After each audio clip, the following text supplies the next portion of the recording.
Meu plano não avançou nem um pouco durante o jantar, pois eu estava sentada entre dois homens casados. Assim, tirei vantagem da primeira oportunidade que encontrei quando os cavalheiros se juntaram a nós na sala de estar. O homem que tinha retornado havia pouco tempo da Índia sentou-se primeiro, em um dos canapés dispostos em frente à lareira. Apressei-me a me juntar a ele, antes que mais alguém pudesse reivindicar o assento ao seu lado. Sr. Pritchard, eu disse, estou muito interessada em falar com o senhor sobre a Índia. Ele provavelmente era 20 anos mais velho que eu, mas Sylvia havia me confirmado que ele não era casado. Ele tinha os cabelos em tom loiro arenoso e era muito bronzeado.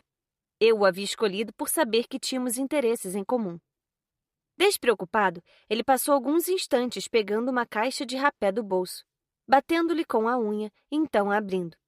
Com os olhos em mim, ele tomou uma pitada de rapé e disse: Sim, sobre o quê? Ele segurou o rapé próximo de uma narina, fungou. Depois fez o mesmo com a outra. Limpou o pó dos dedos e guardou a caixinha no bolso antes de me olhar novamente. Agora que eu tinha colocado o plano em movimento, meu nervosismo tinha voltado com força total. O que eu estava fazendo e como iria encorajar aquele homem a gostar de mim? Eleanor. O pensamento me veio de novo. E pensei em todas as vezes em que tinha visto flertar. Pensei em seu sorriso, na inclinação da cabeça e em como ela se levantava e se sentava e o que as suas mãos faziam. Deslizei mais para perto dele no canapé, de súbito ciente das pessoas ao nosso redor. Inclinando a cabeça para um lado, como tinha visto Eleanor fazer, sorri para ele. Eu adoraria ouvir como é a Índia. Ele olhou para mim sem pestanejar. Quente. Eu pisquei o suficiente para nós dois. Quente? Sim, quente. Meu sorriso vacilou, especialmente porque vi o divertimento no rosto das pessoas que estavam nos ouvindo. Sim, entendo que é um clima mais quente, Sr. Pritchard, mas eu estava esperando que o senhor pudesse me contar algo mais. Veja, pretendo viajar para lá muito em breve. Lembrei-me de como Eleanor se inclinava na direção de um homem de quem ela estava interessada. Então, me inclinei para o Sr. Pritchard. Um movimento pelo canto do meu olho me chamou a atenção. Henry estava ali, nos observando com uma expressão carrancuda. Na verdade, a expressão dele estava além de sisudo. A mandíbula estava cerrada, seus olhos eram como aço. A senhorita pretende ir para a Índia? O Sr. Pritchard, de fato, me surpreendeu, mostrando alguma expressão no rosto. Com quem? Com minha tia. Só as duas? Sozinhas? Assenti. Ele olhou para mim e depois para as pessoas que estavam nos observando e nos ouvindo. Então riu, como se fosse uma grande brincadeira. Elas sorriram também. A senhorita Sinclair sorriu, assim como Sylvia e um casal mais velho cujos nomes eu não me lembrava. Meu rosto ficou quente. Tinha certeza de que eu era a causa daqueles sorrisos e daquela risada, mas não conseguia imaginar o motivo. O aparentemente nervoso Sr. Dyer sorriu mais do que todos.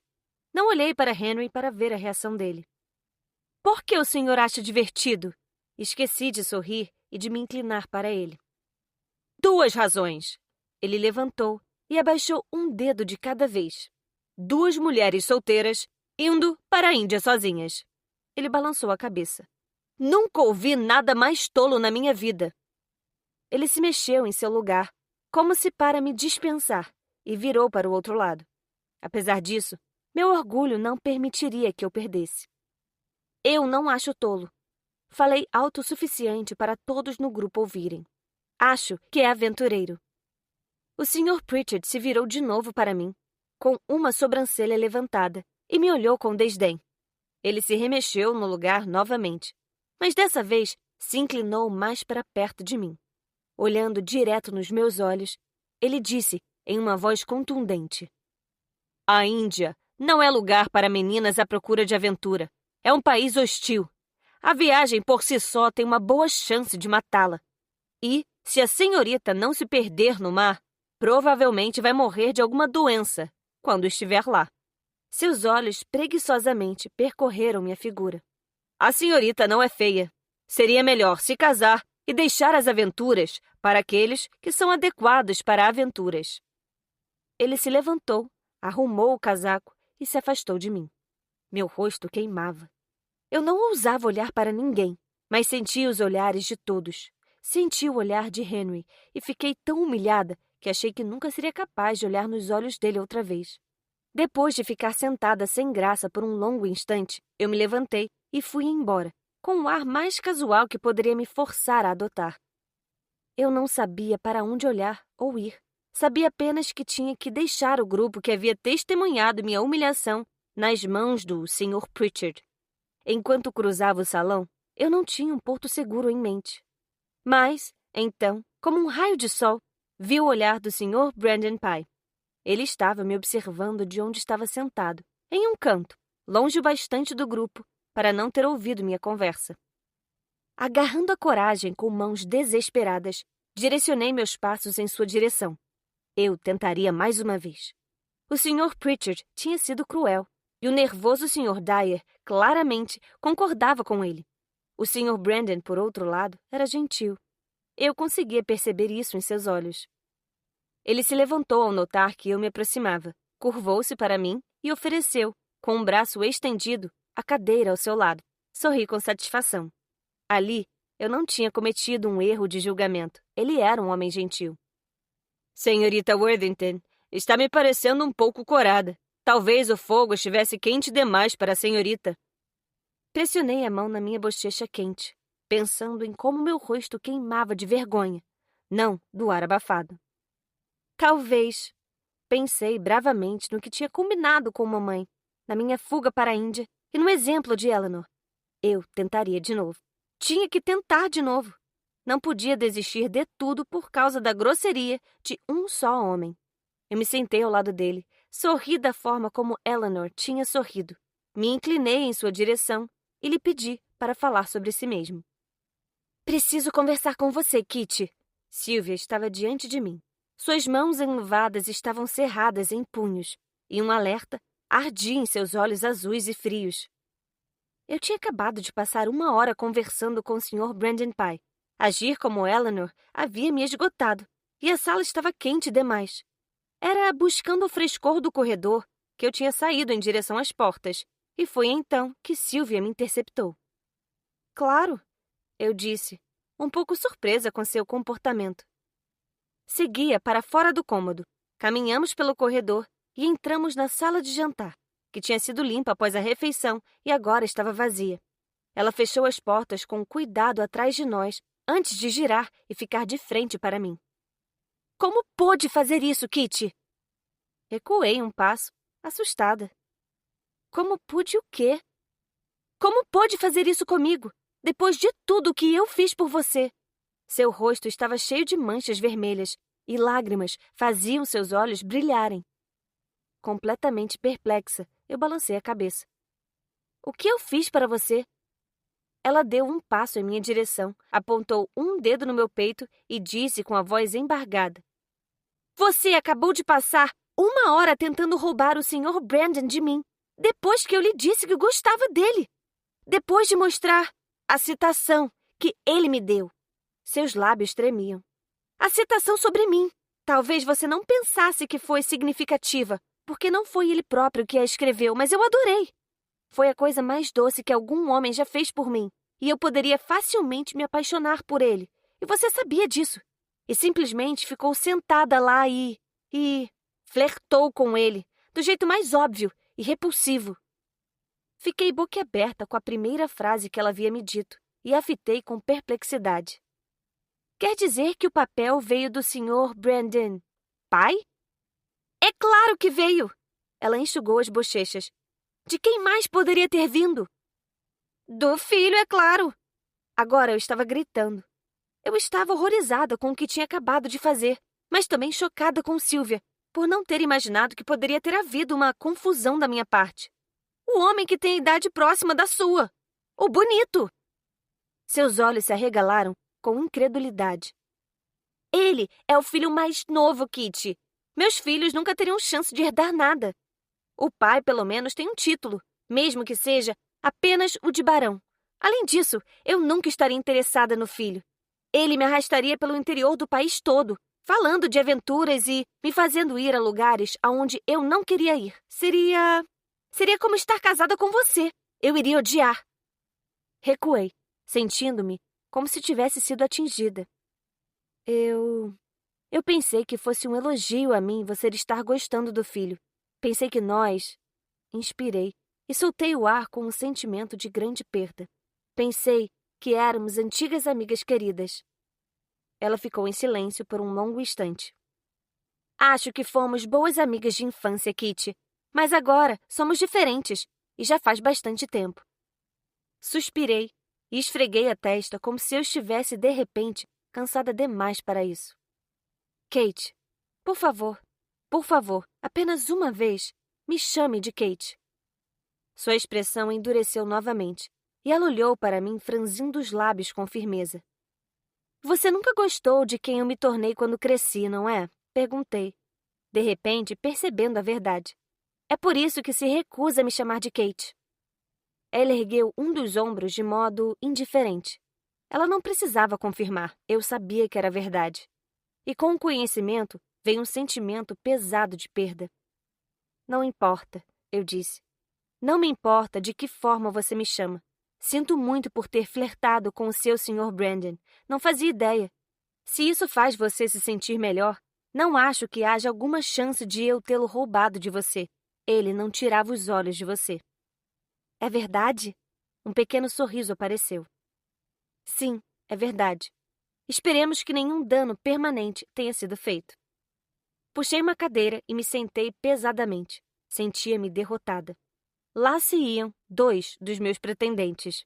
Tanto o Sr. Pritchard quanto o Sr. Brandon tinham que ser cortados da lista. Isso deixaria apenas o nervoso Sr. Dyer, e eu não tinha esperanças com ele. Descansei o queixo sobre a mão. Sylvia puxou a cadeira ao meu lado e se sentou, virando em minha direção. Eu podia sentir seu olhar no meu rosto, mas estava constrangida demais para fazer contato visual. Nunca vi você se comportar assim, ela disse em voz baixa. Nunca vi você flertar com nenhum homem, muito menos 2 em uma única noite. Mas ver você me lembrou muito de outra pessoa. Cobri meus olhos com a mão, temendo suas próximas palavras. Balancei a cabeça. Não fale. Você estava se parecendo muito com Eleanor lá dentro. Primeiro com o Sr. Pritchard e depois com o Sr. Brandon. Fechei os olhos com força e lutei contra as lágrimas que ameaçavam surgir. Preciso saber por que agiu daquele jeito, Kitty. Se quer ficar aqui, eu preciso entender. Suas palavras soaram como uma ameaça. Se eu queria ficar ali? Soltei as mãos e olhei para ela com incredulidade. Ela realmente me mandaria embora de Blackmore, simplesmente porque eu tinha flertado com 2 cavalheiros? Ela encontrou meu olhar diretamente e não parecia estar brincando. Muito bem.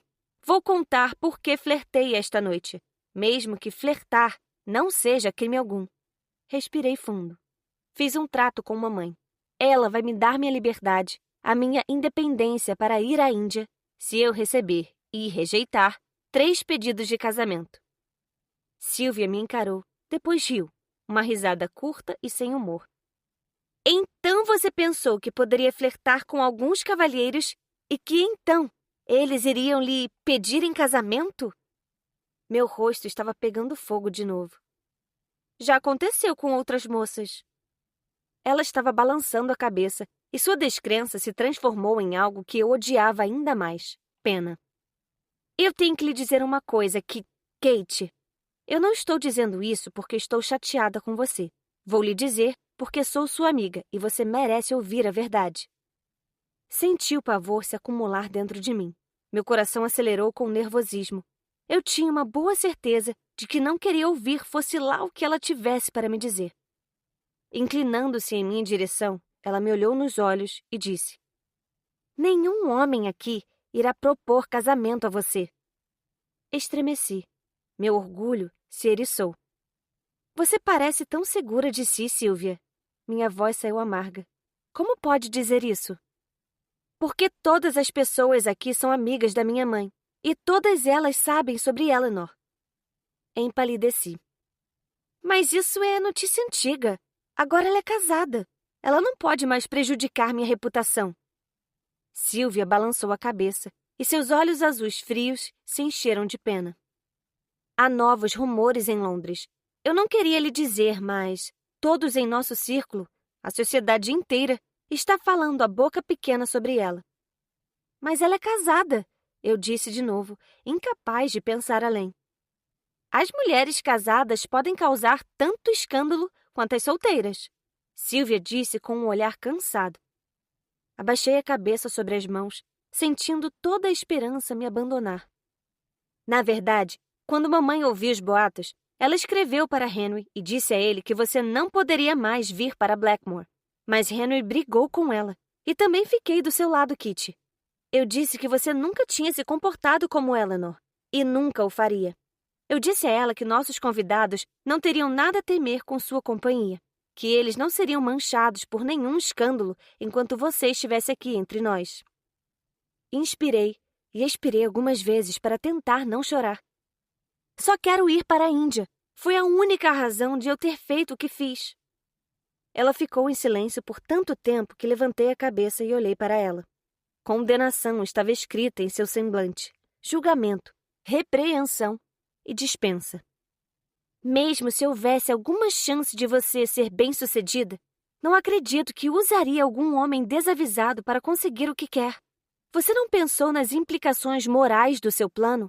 Usar esses homens, brincar com o coração deles, induzi-los a se apaixonar por você, sabendo o tempo todo que iria rejeitá-los. É cruel, absolutamente cruel. E egoísta e... Ela sugou uma porção de ar. Parece coisa da sua mãe, para ser sincera. Soa exatamente como algo que ela faria.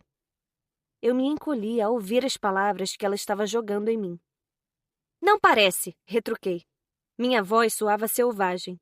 Empurrei minha cadeira para trás e me coloquei em pé, mãos cerradas em punhos. Eu não sou a minha mãe. Nunca vou ser como ela.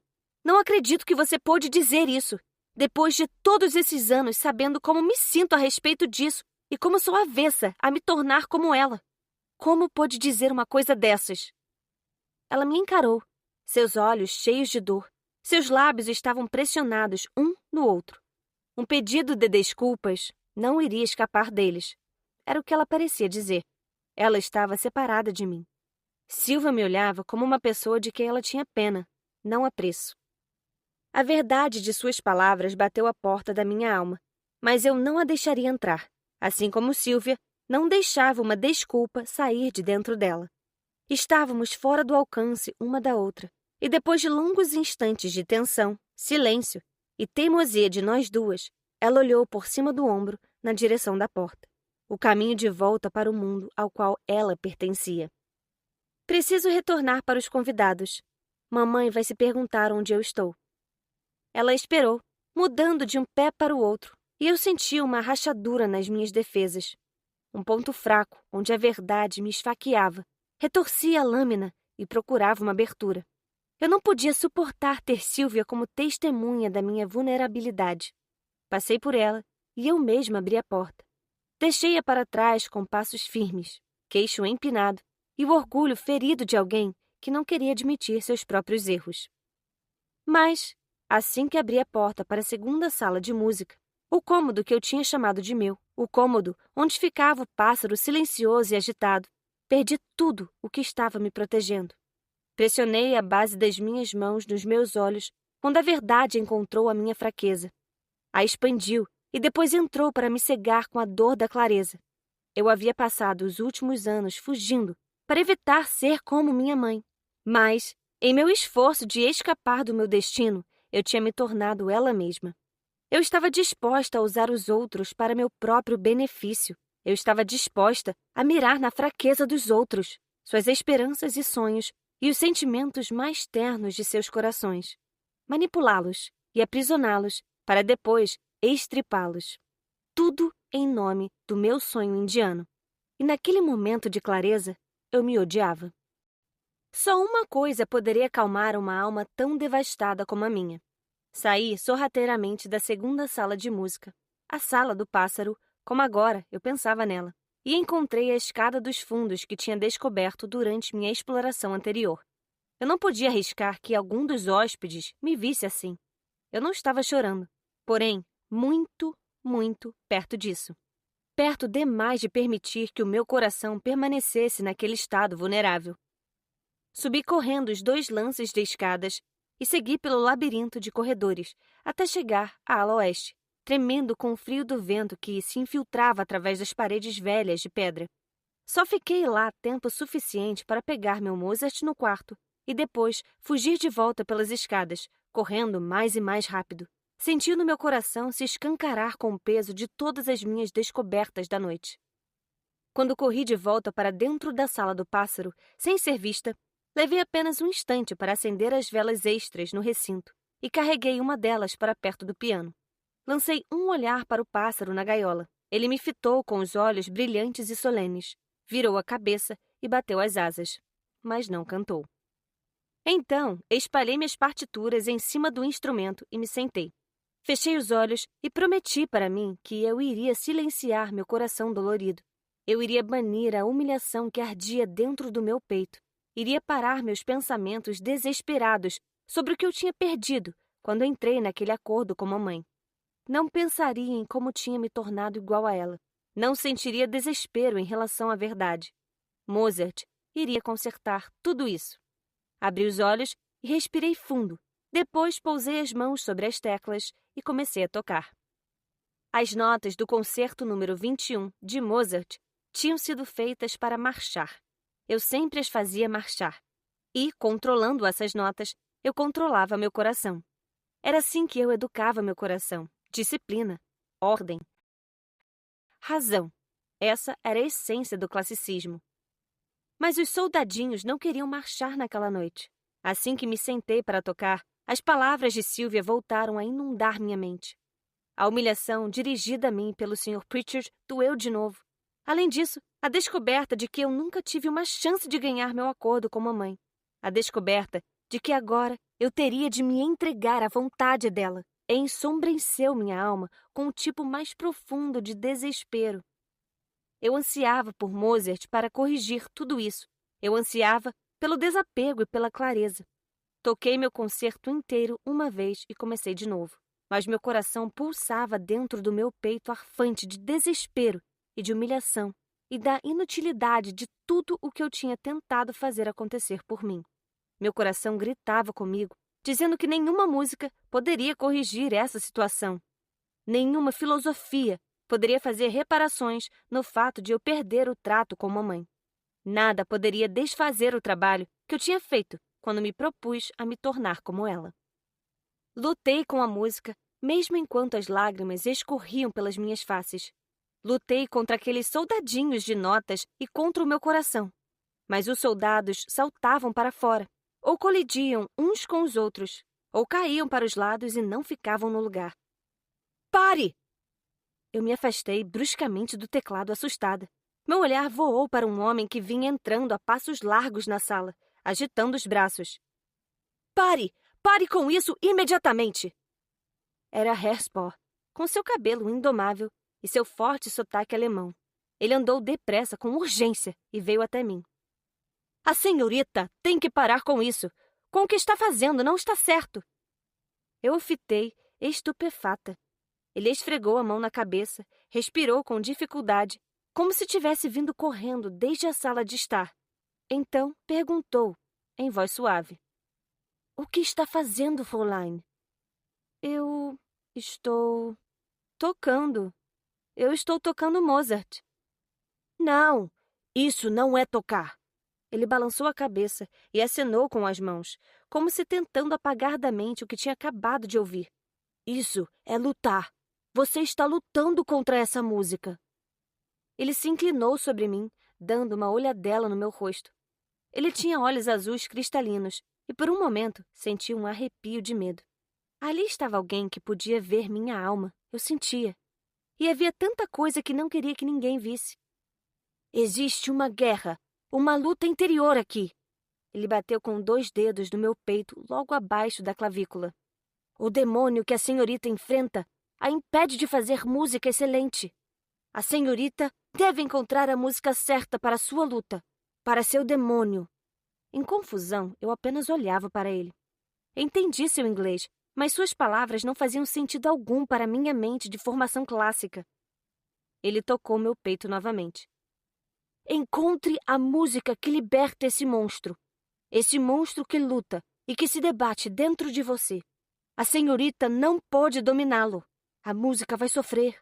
A senhorita vai sofrer, entende? Eu não entendia nada. Talvez ele notasse essa perplexidade no meu rosto, pois suspirou e passou a mão no cabelo, para frente e para trás. Mozart não é a resposta para a senhorita. Mozart a está machucando. Ele se inclinou para a frente e apanhou minha música, puxando-a para seu peito.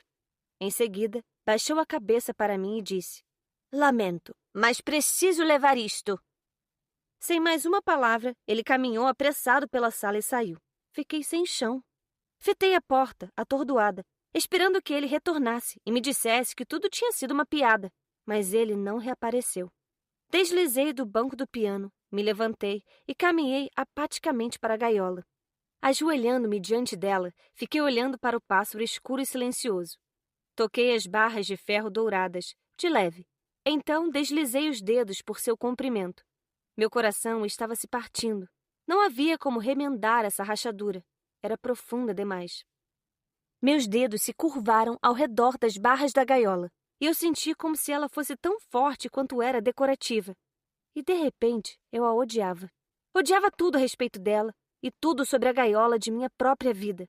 Sentindo a raiva crescer dentro de mim, sacudi as barras sem pensar. O pássaro voou loucamente em resposta, batendo as asas em um borrão contra as barras. Eu recuei, assustada, meu coração acelerado. Penas caíram no fundo da gaiola. Me desculpe, sussurrei para o bichinho frenético. Inclinei a testa contra as barras. Lágrimas choviam pelo meu rosto. Me desculpe, me desculpe, me desculpe.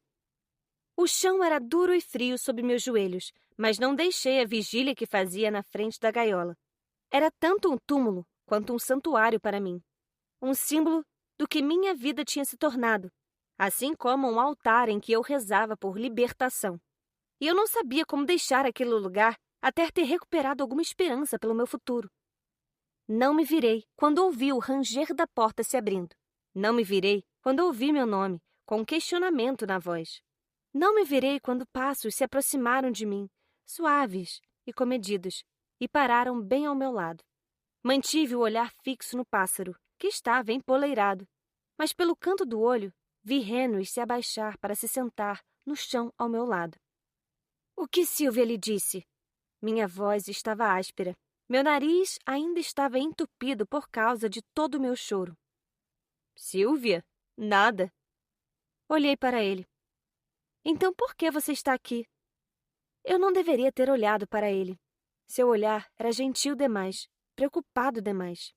Fez meus olhos se encherem e transbordarem de lágrimas novas. Eu mal podia respirar do jeito que estava. Mais lágrimas iriam me sufocar. Eu ouvi o que o Sr. Pritchard lhe disse. Quando você saiu e não voltou, pensei que ele pudesse ter chateado você. Por isso saí para procurá-la. Ele olhou para a ave na gaiola. Eu deveria saber que você estaria aqui. Não sei por que não pensei em vir aqui em primeiro lugar. Passei um dedo por uma barra de ferro dourada, de baixo para cima, observando o pássaro escuro ali dentro, enquanto ele me observava, solenemente, em troca. Ele não canta, eu disse, quase para mim mesma. Eu sei. Ouvi a tristeza, a compaixão, na voz de Henry. Foi por isso que sugeri ao meu avô que colocasse o pássaro aqui, onde ele poderia pelo menos ouvir música, mesmo que não pudesse criar a sua. Meu olhar se voltou para o rosto de Henry. Ele estava me observando, não ao pássaro. Seus olhos ficavam escuros na penumbra, e seu olhar sustentava dor, preocupação e algo mais. Alguma atração ou tentação ou batalha que eu não conhecia. Ele não devia ter falado com você assim, disse Henry, em uma voz entrelaçada com raiva. Não concordo com o seu sonho de ir para a Índia, mas ninguém jamais deveria tratá-la com tal escárnio, tal rejeição. Meu rosto queimou novamente com a vergonha relembrada. Devo chamá-lo para um duelo? Ele perguntou. Eu ri e pisquei as lágrimas não derramadas. Estou falando sério. Ele esfregou o queixo e estreitou os olhos. Nós vamos lutar um duelo de manhã, nas charnecas. Há neblina o suficiente. Vai ser bem dramático, ouso dizer, e vou matá-lo para vingar sua honra. Eu ri novamente e um sorriso discreto curvou seus lábios também. Não? Ele perguntou a arquear uma sobrancelha. Não, mas obrigada. Suguei uma inspiração trêmula. Além disso, não foi o Sr. Pritchard que me deixou chateada. Não de verdade. Ele estreitou os olhos. Então quem foi? Imediatamente desejei que pudesse recordar minha última frase. Não estava preparada para admitir a Henry minha própria descoberta vergonhosa sobre o que eu tinha me tornado. Também não estava disposta a compartilhar com ele a humilhação da minha conversa com Sylvia. Desejava que ele nunca tivesse me descoberto ali. Meu nariz estava escorrendo e o limpei na manga do vestido, por falta de um lenço. Santo Deus!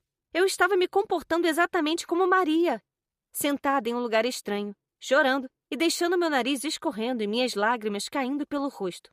Balancei a cabeça, enojada comigo mesma. Como eu tinha chegado a esse fundo do poço em questão de dias? Afastei o cabelo do rosto e disse: Não foi ninguém, não foi nada. Kate, nunca vi você chorar assim. Certamente foi alguma coisa. Balancei a cabeça. Eu não posso lhe dizer, Henry. Fiquei olhando o passarinho escuro, mas eu estava muito ciente do peso do olhar de Henry focado no meu rosto. Depois de um longo momento de silêncio, ele disse, ainda com aquela voz baixa, calma. Você se lembra daquele dia no bosque? No dia em que meu pai morreu? Meu olhar voou para o rosto dele. Prendi a respiração. Eu não podia acreditar que ele estivesse trazendo isso à tona, depois de todos aqueles anos de silêncio sobre o assunto. Nunca tínhamos mencionado o fato desde aquele dia, não um com o outro.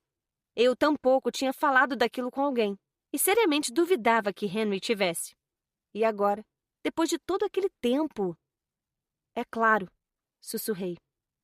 O olhar dele captou o meu, e algo foi construído entre nós. Uma carga de emoção que fez a distância entre nós mensurável em movimentos. Uma mudança, uma inclinação, um braço estendido, uma cabeça curvada.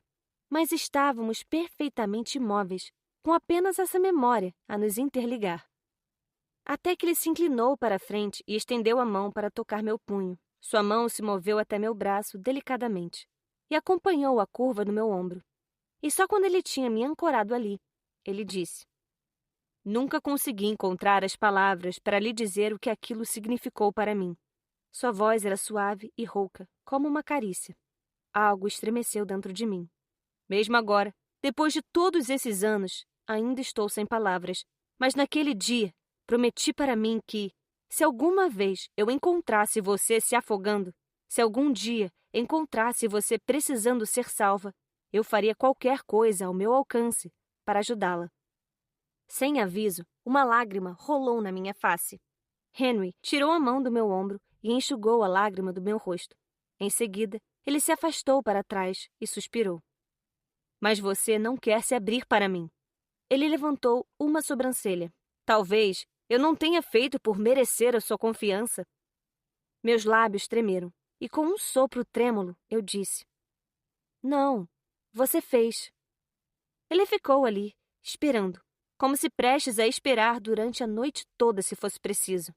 E, de repente, tive que dizer a ele, não o que acontecera com a Sylvia, mas o que eu estava fazendo ali, na frente daquela gaiola, chorando. Passei os dedos em torno das barras da gaiola novamente, mas dessa vez não a sacudi. Eu não queria assustar o pássaro outra vez. Mas a ave levantou o voo mesmo assim, e, de repente, as palavras se forçavam pela minha garganta e saíam da minha boca. Eu me sinto engaiolada. Sempre. Sinto que sou este pássaro, presa, sufocada e enjaulada. E fico procurando uma forma de fugir, mas sou impedida a todo momento. Respirei fundo. E olhando para a confusão no semblante de Henry, eu disse: Talvez você não possa compreender, pois é homem. Sua vida é diferente de muitas maneiras. Mas você já... Inspirei fundo de novo, sentindo meu coração doer. Você nunca quis tanto uma coisa que chegasse a doer? Que o querer realmente lhe causasse dor física? Ele ficou perfeitamente imóvel, me olhando com aqueles olhos escuros. Sim, ele disse, em uma voz calma, solene. É como me sinto sobre a Índia. Quero tanto ir que o desejo dói, mas temo que eu jamais vá, e estou com medo que nunca possa realizar esse sonho. E se eu não o realizar, é possível que não realize sonho nenhum, e que acabe vivendo uma vida triste, sem sonhos, sem aventuras, e sem alegrias ou escolhas ou... vida. Perdi o fôlego. Quando penso nisso, quando penso em como estou presa, e o que é esperado de mim, e o que me é permitido ou não fazer, e como tenho pouco poder, e terei pouco poder para sempre, simplesmente porque nasci mulher. Eu sinto 1.000.000 de asas dentro de mim, batendo tão forte que dói.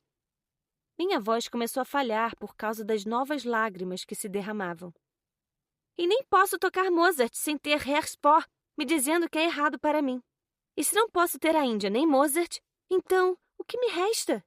Como vou viver dentro desta gaiola que é a minha vida? Balancei a cabeça, sentindo-me histérica e desalinhada, com as lágrimas escorrendo pelo meu rosto. E só consigo pensar que vou acabar como este pobre pássaro. Vou me debater contra as grades da minha gaiola, até ficar exausta demais.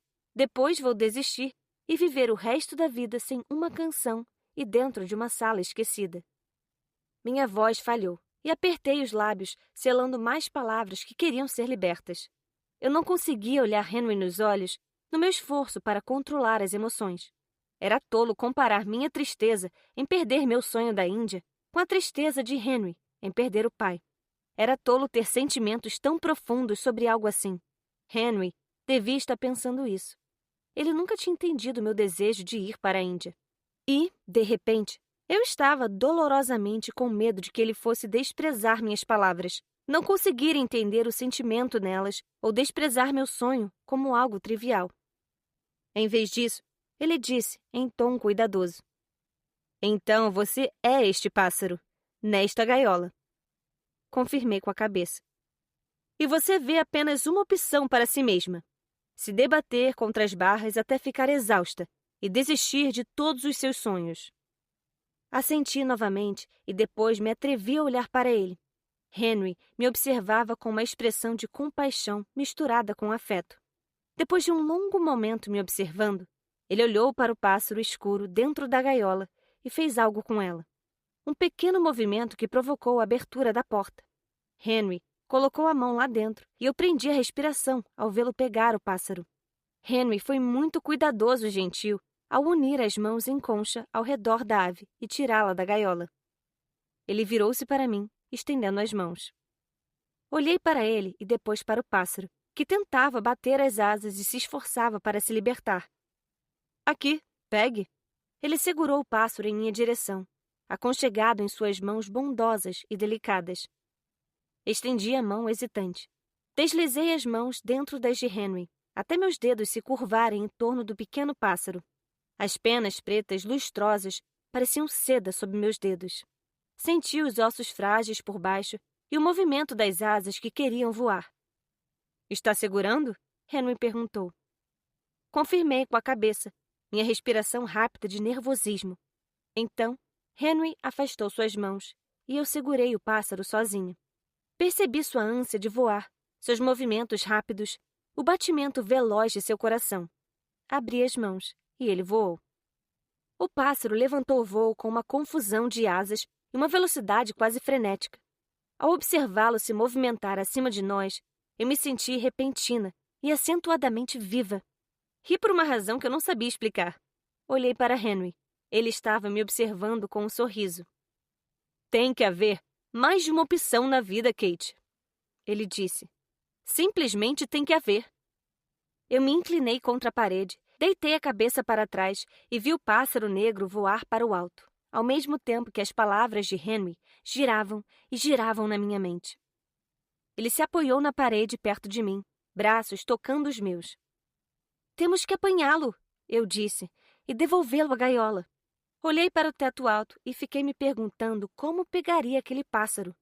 Não é uma tarefa fácil, eu acho. Não, mas vale a pena. Depois de um longo trecho de silêncio entre nós, sussurrei. Obrigada pelo pássaro. Eu me vi apoiada em Henry. A noite avançada foi drenando minha energia, até que minha cabeça repousou sobre seu ombro. Nenhum de nós se moveu, e o nosso silêncio era profundo e confortável, enquanto observávamos nosso passarinho escuro voar e voar e voar. Quando o relógio bateu à meia-noite, eu me forcei a me mexer. Eu me espreguicei e bocejei. Como vamos pegá-lo? Presumo que seu avô se preocupe com ele. Deixe-o ter uma noite de liberdade. Virei cuidar dele pela manhã.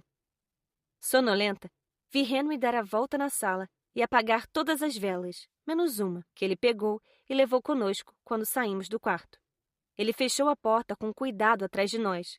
A casa estava escura e completamente silenciosa, exceto pelo ranger das escadas abaixo de nossos pés.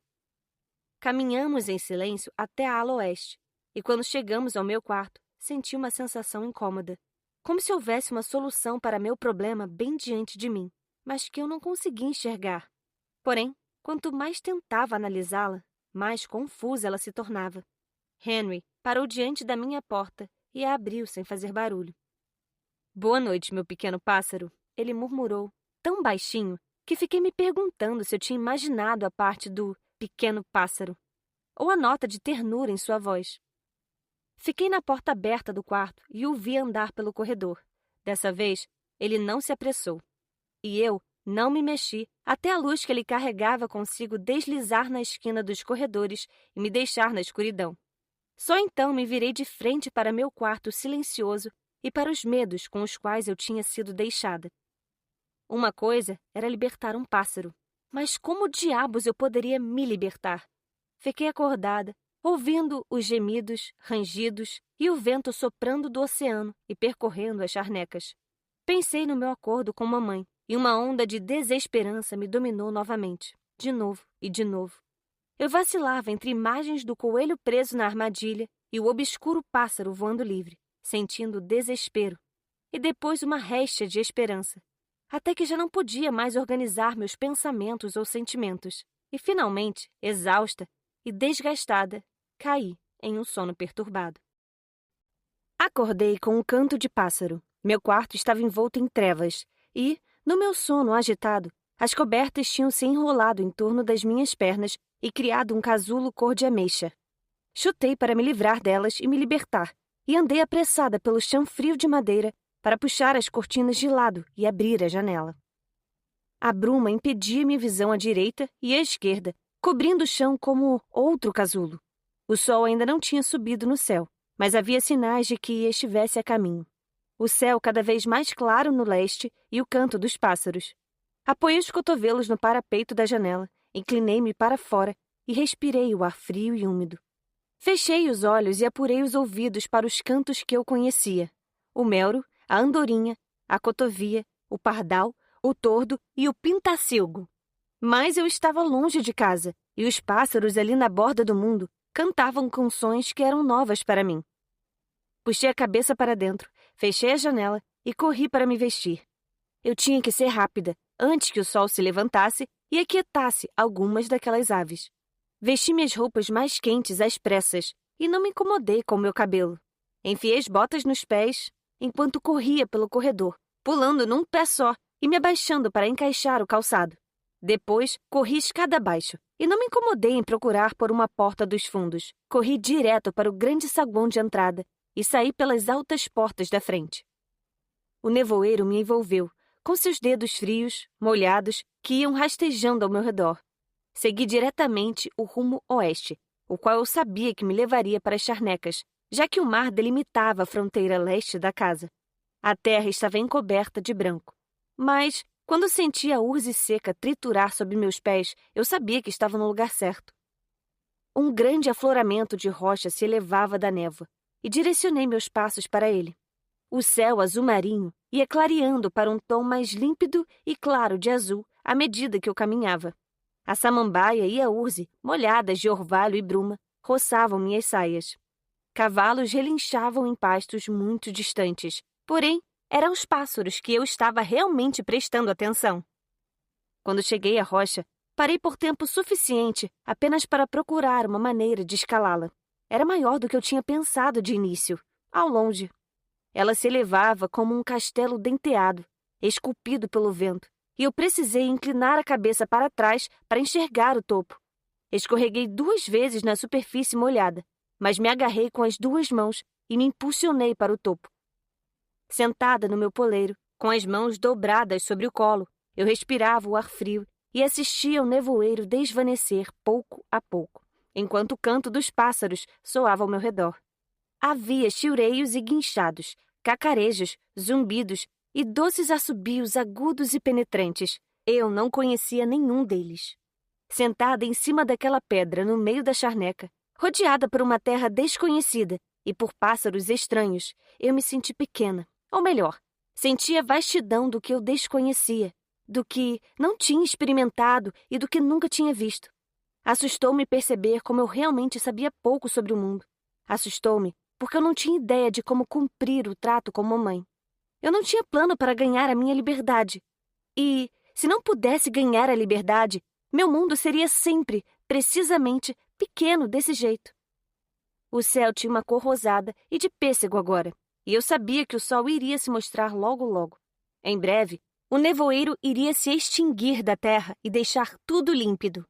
Mas eu não compreendia como as incertezas do meu futuro poderiam ser extintas.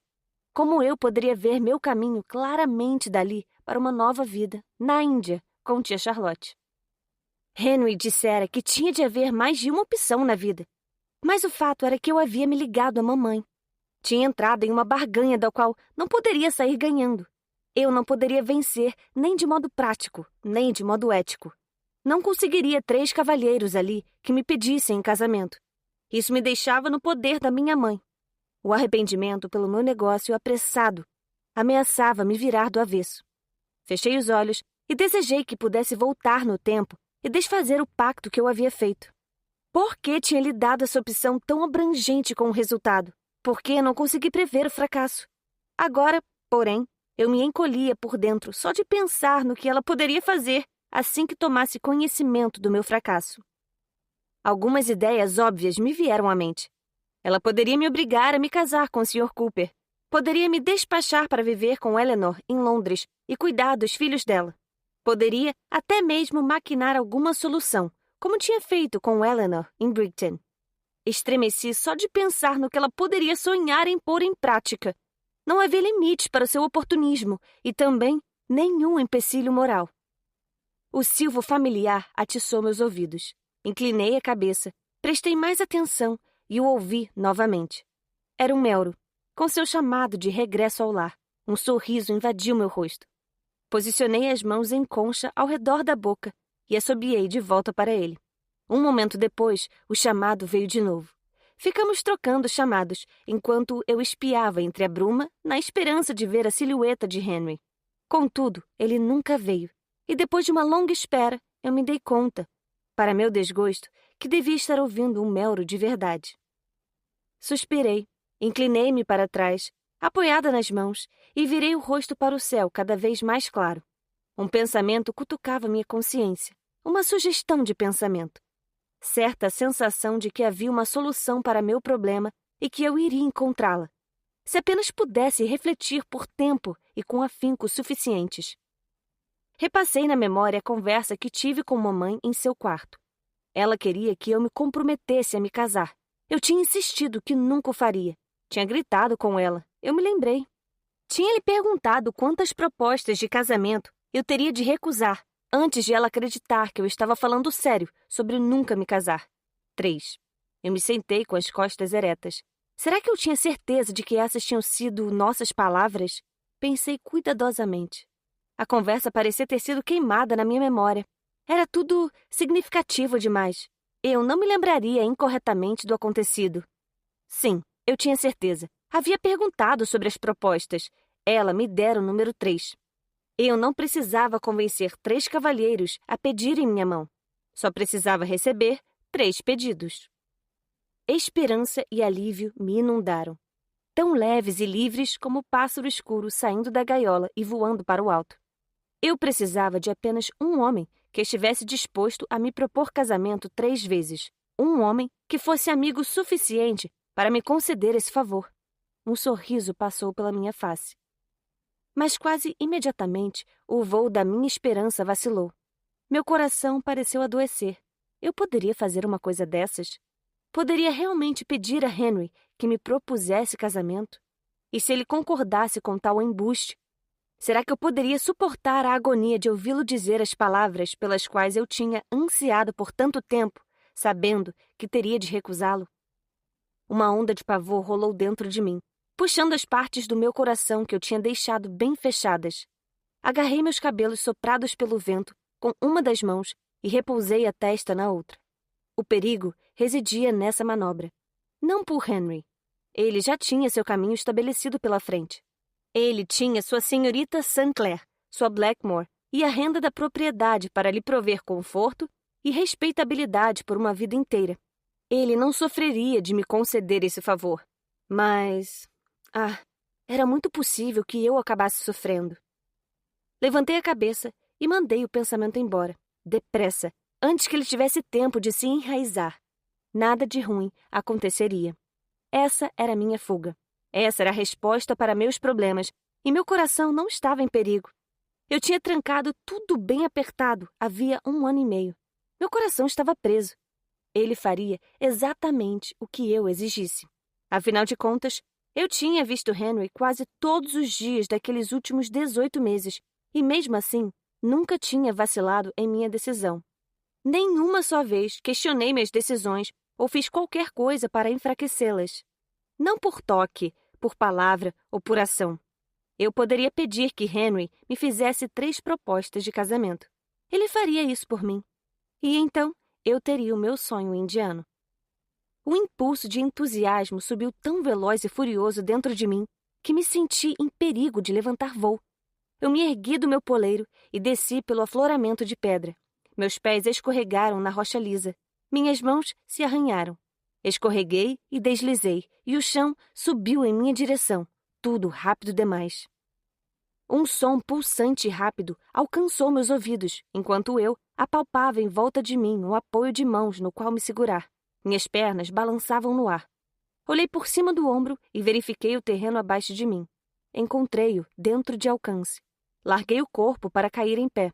Limpei a poeira das mãos e me virei com um sorriso no rosto. O Sr. Brandon mais jovem, estava a não mais do que 1 metro de distância. Seu rosto exibia uma expressão de surpresa. Oh! Levei um susto tão grande que não consegui pensar em mais nada para dizer. Isso foi brilhante! Um sorriso curvou seus lábios e a admiração cintilou nos seus olhos. Eu estava correndo para salvá-la, mas aparentemente eu poderia ter me poupado do esforço. Os passos dele é que deviam ter sido o som pulsante que eu ouvi quando comecei a deslizar da pedra. Sim, bem... Esfreguei a testa, me sentindo estranha, e fiquei me perguntando o quanto seria grosseria se eu simplesmente fosse embora.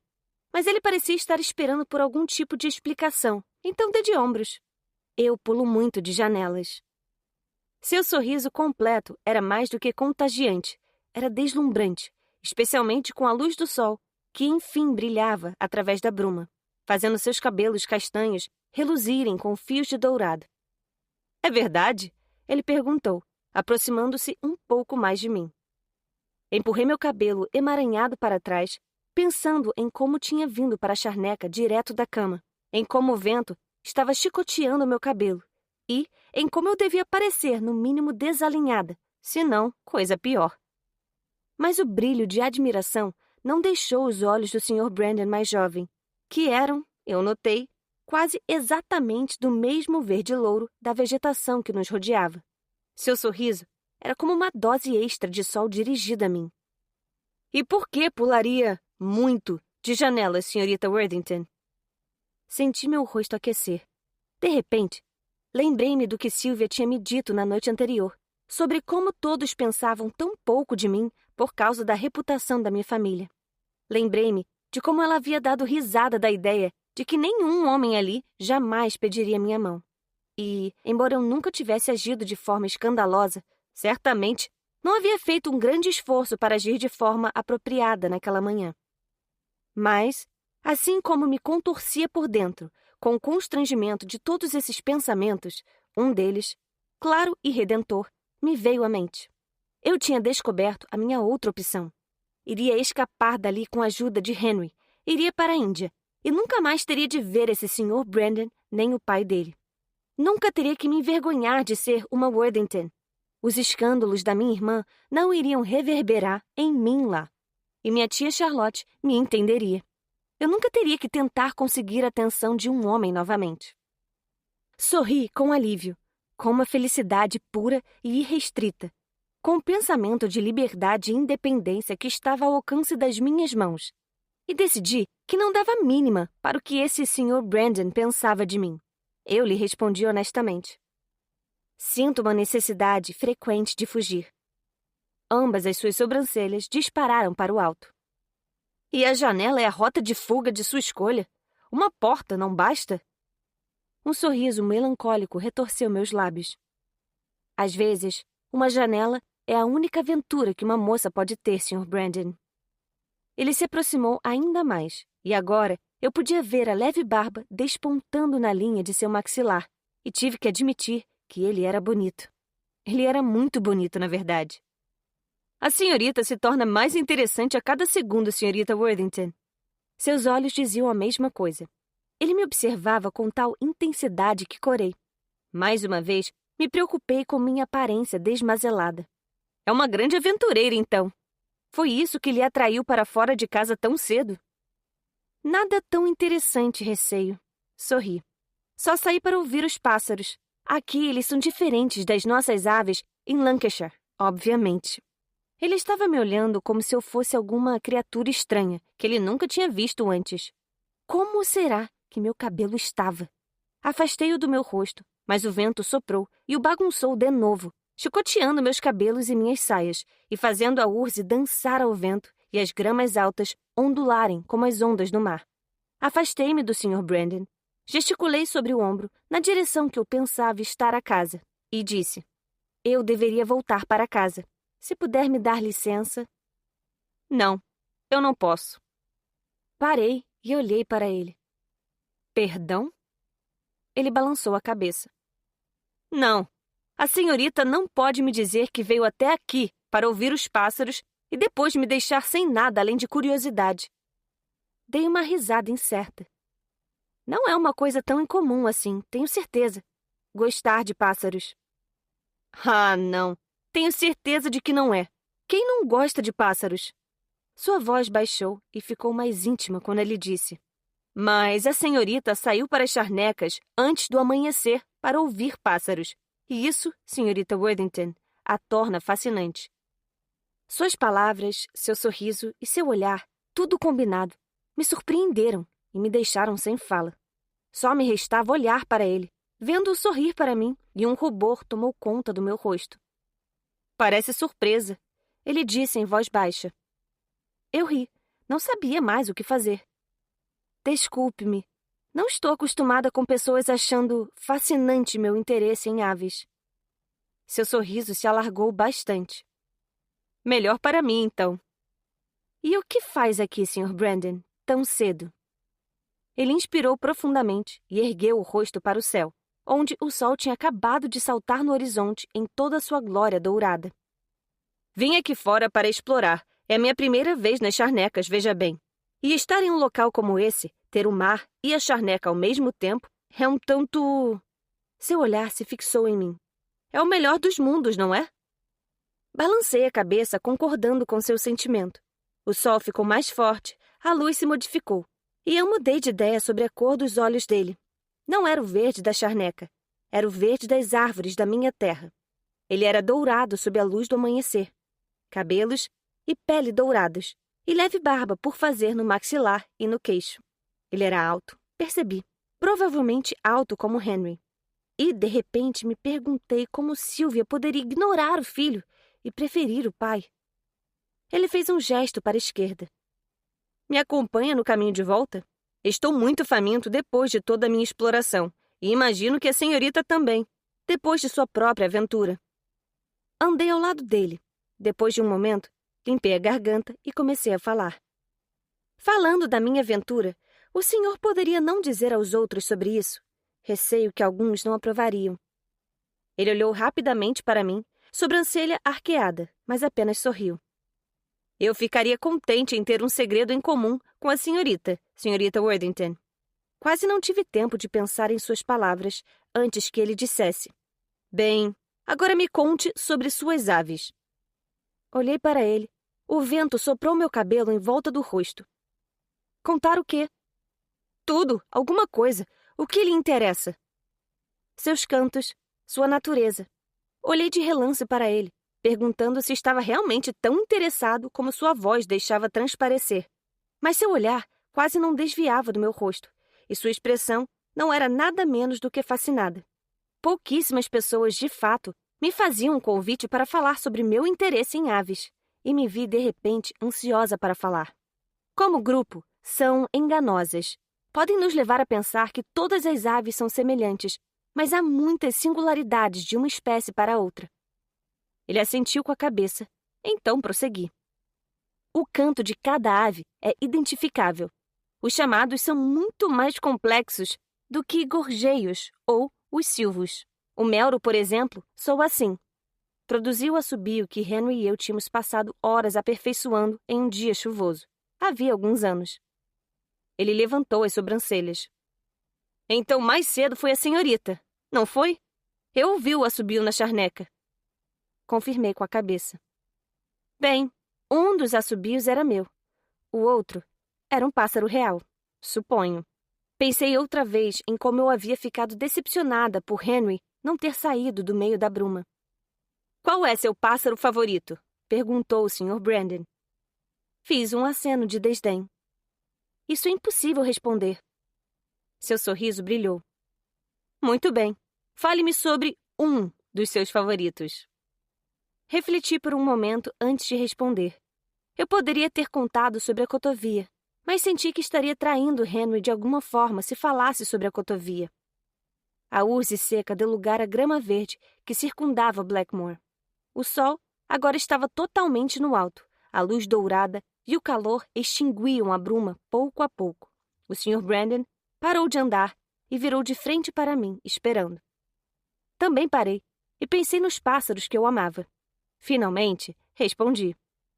O tordo visgueiro. O que há a respeito dele? Olhei para o Sr. Brandon com um ar questionador. Ele acenou, como se me pedindo para continuar. O que faz desse pássaro um dos seus favoritos? Ele perguntou isso como se estivesse genuinamente interessado em meus pensamentos sobre pássaros. Parecia muito estranho para mim. Bem, se realmente quer saber... Eu quero. Por um lado, se ele é visto de cima, parece que está vestindo um casaco cinzento e suave. Mas o peito e a barriga são manchados. São brancos com manchas cinzentas escuras, que parecem bastante festivas. Como se ele estivesse indo para uma festa.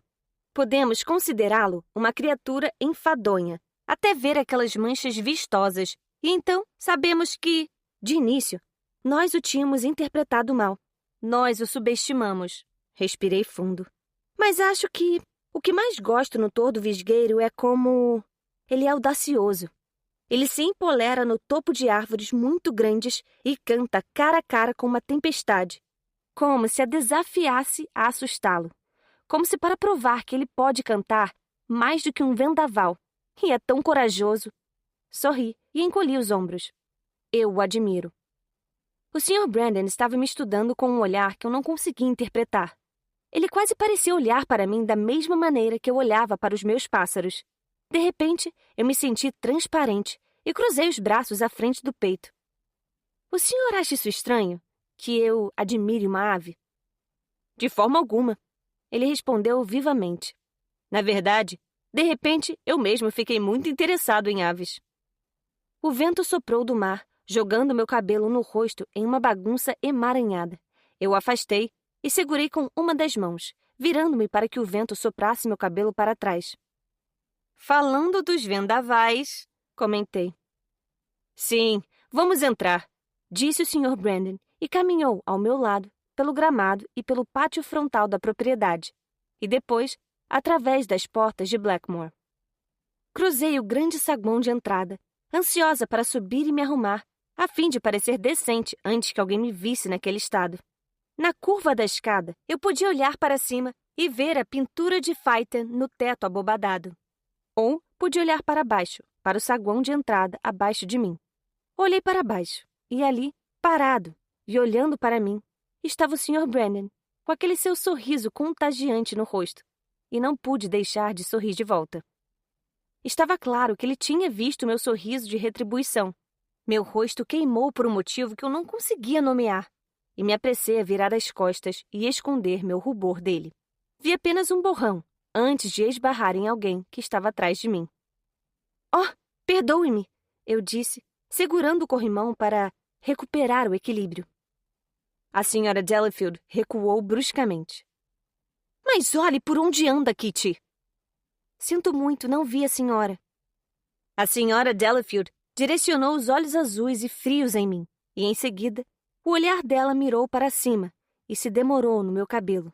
« Você esteve ao ar livre, Kitty. »« Kate », lembrei-lhe, resistindo ao impulso de passar as mãos para alisar o cabelo. E sim, estive. Ela suspirou e olhou para cima, como se buscando ajuda divina.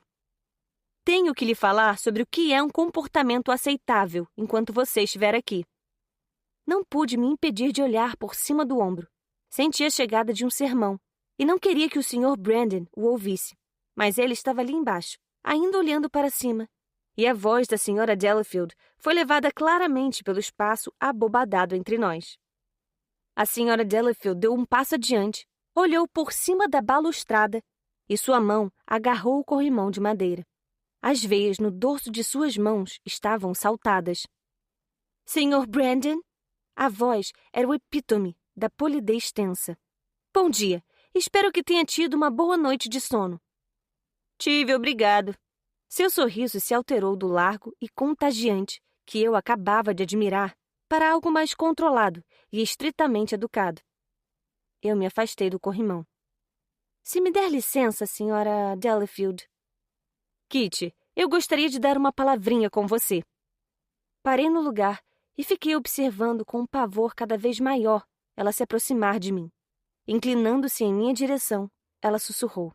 « Você estava lá fora com o Sr. Brandon, sozinha.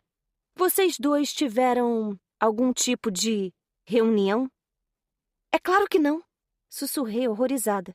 Nós nos encontramos lá fora por acaso. Eu não tinha nenhum plano de encontrá-lo. Ela estreitou os olhos, um aviso em suas profundezas azuis. Não haverá nenhum escândalo aqui, Kitty. Não como em Brighton. Eu me senti queimar de vergonha diante de sua implicação. Eu não sou Eleanor, Sra. Delafield. Nunca fui. Virei as costas e subi as escadas com um ar de calma, que eu não sentia. Quando virei a esquina dos corredores, a tentação de olhar para baixo tomou conta de mim. Contra meu melhor julgamento, olhei por cima do corrimão. A Sra. Delafield tinha descido as escadas e estava atravessando o vestíbulo em direção ao Sr. Brandon. Ela já estava quase junto dele agora. Ele me lançou um olhar franzido e então se virou para ela. A Sra. Delafield pegou o braço dele e falou baixinho em seu ouvido. Meu rosto estava em chamas e eu imaginava o que ela estava lhe dizendo sobre mim. Mas empurrei de meus pensamentos a vergonha persistente que eu sentia e direcionei meus passos à ala oeste. Não me importava o que o Sr. Brandon pensava de mim. Eu iria encontrar Henry, conseguir meus 3 pedidos e partir o mais rápido possível para a Índia. Lá, ninguém iria me olhar com superioridade. Ninguém iria me excluir ou tentar me controlar. A Índia resolveria tudo.